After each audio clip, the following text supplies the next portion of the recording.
బెంగళూరు నుంచి విజయలక్ష్మి రాస్తున్నారు. కార్తీక మాసంలో సుబ్రహ్మణ్య స్వామి ఆరాధన వల్ల కలిగే ఫలితం ఏమిటి తెలియచేయగలరు అంటూ రాస్తున్నారు. సామాన్యంగా కార్తికేయుడు అని సుబ్రహ్మణ్య స్వామికి పేరు. ఈ కృత్తికా నక్షత్రానికి దాంట్లో ఉండే అధిష్టాన దేవతలకు షట్కృత్తికా అని 6 కృత్తికలు. వారికి ఈ కార్తికేయునితో అనుబంధం ఉన్న దృష్ట్యా ఆ సుబ్రహ్మణ్య స్వామికి దీపాలు పెట్టడం, అభిషేకం చేయడం మొదలైనటువంటివి చేస్తూ ఉంటారు. ఇవి సామాన్యంగా ఎవరు చేస్తుంటారు అంటే ఆ సుబ్రహ్మణ్య స్వామి యొక్క భక్తులు తప్పనిసరిగా చేస్తారు. ఆలయాలున్న చోట తప్పనిసరిగా చేస్తారు. తక్కిన వారు అప్పుడప్పుడు వీలు చేసుకుని చేస్తూ ఉంటారు. మరో ఉత్తరం చూద్దామండి. తిరుపతి నుంచి శ్రవణ్ కుమార్ రాస్తున్నారు. కార్తీక మాసంలో నిత్యం పఠించాల్సిన మంత్రం ఏమిటి వివరించండి అంటూ రాస్తున్నారు. సామాన్యంగా కార్తీక మాసంలో ఒక్కొక్క రోజు ఒక్కొక్క మంత్రం చేసేటువంటి విధానం కూడా ఒకటి ఉంది. అయితే కార్తీక దామోదర నామాన్ని కనుక నిరంతరం జపించుకుంటూ ఉన్నట్లయితే అహంకార మమకారములను వ్యక్తి జయించి భగవంతుని యొక్క అనుగ్రహాన్ని పొందుతాడు. సామాన్యంగా మనకు బాహ్య వాతావరణంలో రోగక్రిములు చాలా ఉంటాయి, కానీ అవి మన శరీరంలో ప్రవేశించవు. ఒకవేళ ప్రవేశించినా అతి త్వరితంగా నశించిపోతాయి, అంటే నిలబడవు. దీని అర్థం ఏమిటి అంటే రోగనిరోధక శక్తి బాగా ఉన్నప్పుడు ఈ రోగక్రిములన్నీ కూడా శరీరంలో ప్రవేశించినా కూడా మరణిస్తున్నాయి అని అర్థం. అలాగా అంతటా నిండి ఉన్న భగవంతుని యొక్క కరుణ మనలో ఎందుకు ప్రవేశించట్లేదు అంటే అహంకారం దాన్ని అడ్డుకుంటున్నందువలన ప్రవేశించట్లేదు. అహంకారాన్ని మనం ఎప్పుడైతే విడిచిపెట్టగలిగామో భగవంతుని యొక్క కరుణ అంతటా ఉంది కాబట్టి అది మనలో కూడా ప్రవేశించి చేయాల్సినటువంటి మంచి పని చేసేస్తుంటుంది. అంతెందుకండి, మీరు పిల్లవాడికి ఏదైనా ఒక వస్తువుని అందిద్దాం అనుకున్నారు, నువ్వు ఇవ్వద్దు నేనే తీసుకుంటాను అన్నాడు అనుకోండి, ఇవ్వడానికి మళ్ళీ ప్రయత్నం చేస్తారా? చేయరు కదా. అలా మనం ఈ పని మనం చేసుకుంటున్నాము అనుకున్నటువంటి స్థితిలో ఈ పని మనం చేసుకోగలము అనేటువంటి స్థితిలో ఇతరులని అడగడము జరగదు, వారు సహకరించడం జరగదు. అలాగా అహంకారం అనేటువంటి దానిలో అన్నీ నేనే చేస్తున్నాను అనేటువంటి భ్రాంతిని పొందడం వలన భగవంతుని యొక్క కరుణను పొందలేకపోతున్నాడు.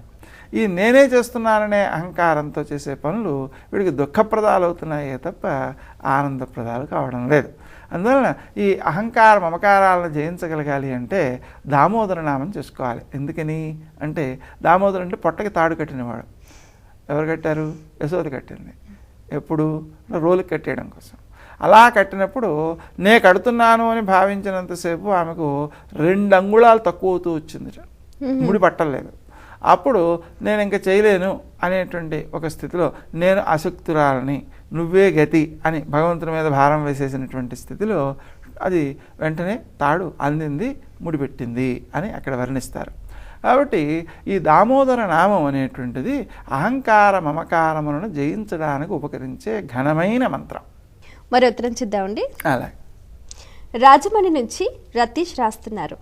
తులసి చెట్టును ఏ విధంగా ఆరాధించాలి, అలాగే తులసి చెట్టు ముందు తమలపాకులో తేనె వేస్తే ఎటువంటి ఫలితం కలుగుతుంది తెలియజేయగలరు అంటూ రాస్తున్నారు.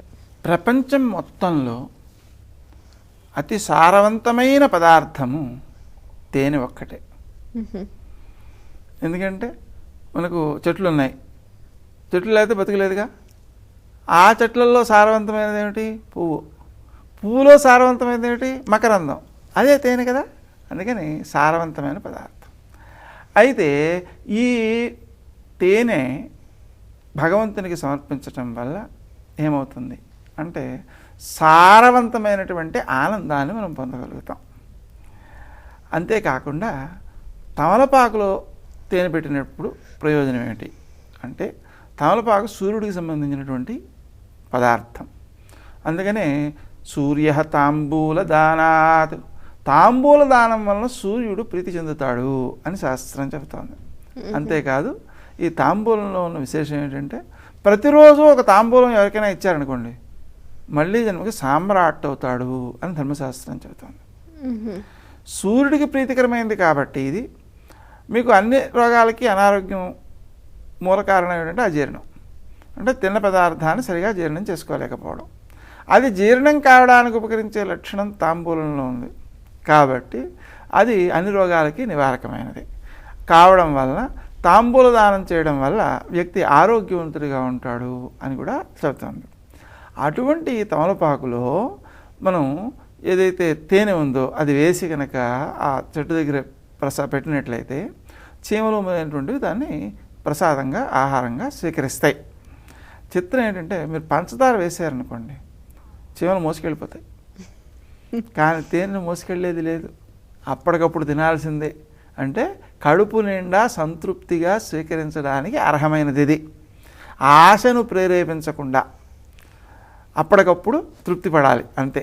అంటే ఏ చీమైనా అక్కడికి వచ్చి తినాల్సిందే తప్ప ఇది పట్టుకెళ్ళేందుకు ఏమాత్రం అవకాశం లేదు. కాబట్టి ఆ దానం అనేటువంటిది చాలా విశిష్టమైనది. ఎంత విశిష్టమైనదన్నారంటే ఆరోగ్యాన్ని ఇవ్వడంలో చాలా ఘనమైనదని చెప్పారు. అదే మారేడు చెట్టు లక్ష్మీ స్వరూపం.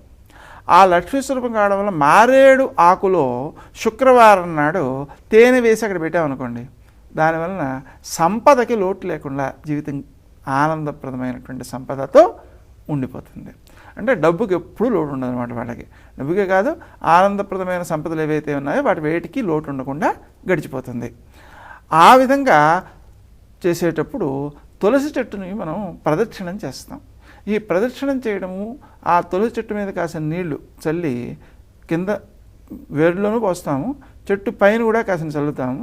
ఆ దళం మీదుగా కారేటువంటి నీరుని తీర్థంగా తీసుకుంటాం.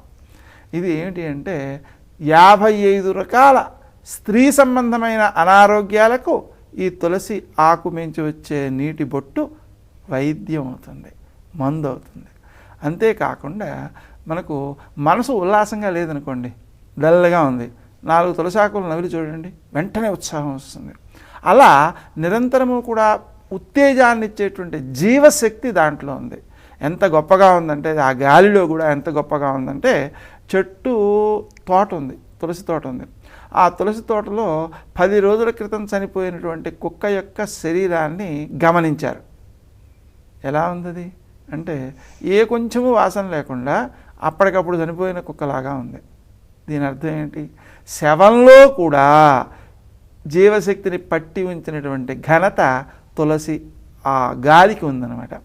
అందుకని ఆ తులసి గాలిని మనం స్వీకరించటం, దాని నుంచి వచ్చేటువంటి జలాన్ని ఔషధంగా స్వీకరించడం, ప్రదక్షిణం చేయటం మొదలైనటువంటి చర్యలతో పాటుగా ధూపదీప నైవేద్యాలు చేయటము, అక్కడ ఏదైతే తేనె నివేదనగా సమర్పించుకుంటామో అది చీమల రూపంలో మరో జీవులు తినడానికి అవకాశాన్ని కల్పించడం కూడా చాలా మంచి అలవాటుగా చెప్పచ్చు. చాలా సంతోషం అండి. మీ అమూల్యమైన సమయాన్ని వెచ్చించి మా ప్రేక్షకుల ధర్మ సందేహాలకు అలాగే కార్తీక మాస వైశిష్ట్యాన్ని చక్కగా వివరించినందుకు ధన్యవాదాలు. చూశారు కదండి, ఇది ఇవాల్టి ప్రత్యేక ధర్మ సందేహాలు కార్యక్రమం. మీకు కూడా ఏవైనా ఆధ్యాత్మిక ధర్మ సందేహాలు కలిగితే మా ఈ కార్యక్రమానికి మీ సందేహాల్ని క్లుప్తంగా, సూటిగా, స్పష్టంగా పోస్ట్ కార్డ్పై అలాగే ఈమెయిల్స్ ద్వారా రాసి పంపించండి. మా చిరునామా ధర్మ సందేహాలు, కేర్ ఆఫ్ భక్తి TV, road number 92, Jubilee hills, Hyderabad 5,96,000. మా ఈమెయిల్ ఐడి bhakti@gmail.com. రేపటి ధర్మ సందేహాలు కార్యక్రమంలో మీ సందేహాలు మా పండితుల సమాధానాలతో మళ్ళీ కలుసుకుందాం. అంతవరకు సెలవు. నమస్కారం.